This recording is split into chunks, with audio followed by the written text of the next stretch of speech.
Paquistão, oficialmente República Islâmica do Paquistão, é um país do sul da Ásia com uma população superior a 200 milhões de pessoas e é o quinto país mais populoso do mundo, com uma área de 796 milhões de quilômetros quadrados. É o 35º maior país do mundo. O Paquistão também é o lar de mais de 10 mil seres humanos que são conhecidos como crianças-rato ou homens-ratos. Bem-vindo ao canal Janela Oculta.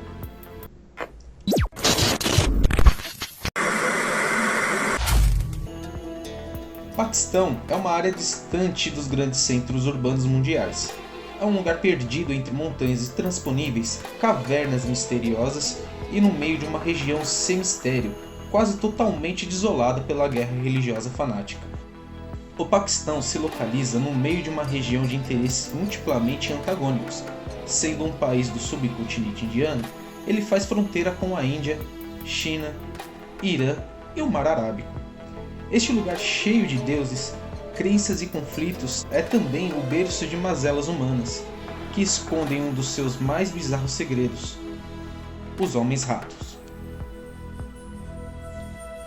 Segundo os mitos da cultura paquistanesa, as mulheres, quando inférteis, vão ao templo de Vared Gujarad, no norte do país, para pedir que Shua-Do-Allah interceda ao seu favor, de maneira que ela possa conceber crianças.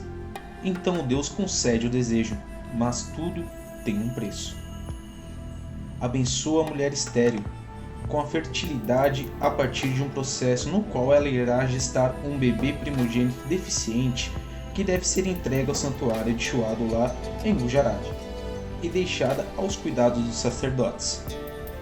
E como manda a profecia, essa criança tem que ser dada ao templo onde lhe será dada comida e tratos, e ela viverá como um acólito, um serviçal pouco favorecido.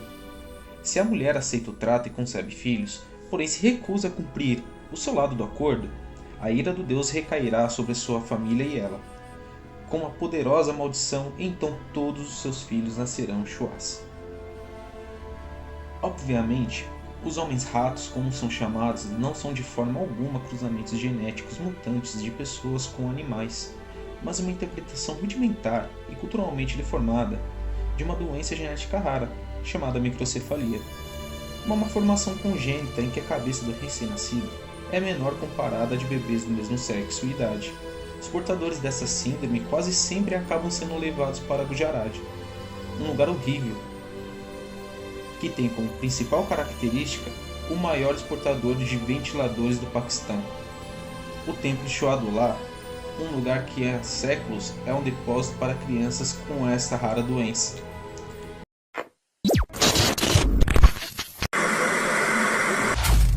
Atualmente, a maioria dos Shuas são pedintes nômades. Eles vão viajando pela beira das estradas empoeiradas do Paquistão, seguindo rotas pré-definidas pelos calendários sazonais, regidos pelos múltiplos festivais religiosos. Cada Shua é posse ou alugado por um místico, frequentemente um Hafiz, que é algo como um bruxo cigano. O mestre Shua, como Hafiz, explora o pobre Shua, que carrega seus apetrechos como se faz com um animal de carga. Porém, juntos podem ganhar um tanto quanto 400 rúpias o dia, algo como $5. Aparentemente existe aproximadamente 10 mil Shuas e Punjab, mas ninguém pode dizer com certeza, uma vez que não existem as estatísticas mais básicas no Paquistão. A ortodoxia religiosa, as crenças supersticiosas, aliadas ao analfabetismo em massa, podem abrir caminho para uma exploração na sociedade.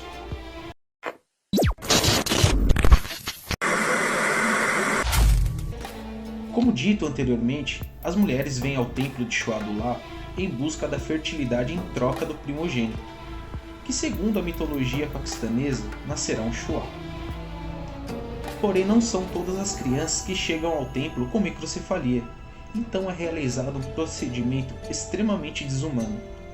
Elas são então submetidas à microcefalia artificial, em que uma faixa de ferro é colocada em sua cabeça para impedir o crescimento normal do crânio. Além disso, há uma máfia que explora essas pessoas. Apesar de estarem quase sempre acompanhadas, raramente quem os acompanham tem realmente boas intenções. Estas crianças e adultos são explorados por um rafiche, que os obrigam a pedir dinheiro nos centros urbanos para depois lhes entregarem. Esses indivíduos guiam-nos entre multidões, pedem ajudas enquanto se fazem passar por familiares ou cuidadores. A história do santuário. O pano de fundo histórico do santuário lança luz sobre prática de abuso infantil que continua até hoje. Segundo relatos, Shoadullah, que supostamente gostava de animais, colocava capacetes na cabeça de criança para fins decorativos. Ele tinha uma queda por crianças anormais e acreditava que elas eram seres humanos com habilidades diferentes. Após a morte do santo Sufi, as crianças deformadas foram associadas a ele e a história inventadas foram tecidas para justificar a prática. Deixando de lado a tradição de abuso, uma avaliação científica da anormalidade nos leva a práticas religiosas do Islã, que ditam o modo de vida na sociedade conservadora do Paquistão. A causa raiz, conforme entendida por trás do problema, é a taxa desenfreada de consanguinidade, ou casamento entre primos, uma ausência alarmante de cuidados médicos, instituições para atender crianças com deficiência e a ignorância associada prenderam os filhos de Shoadullah a uma vida de miséria.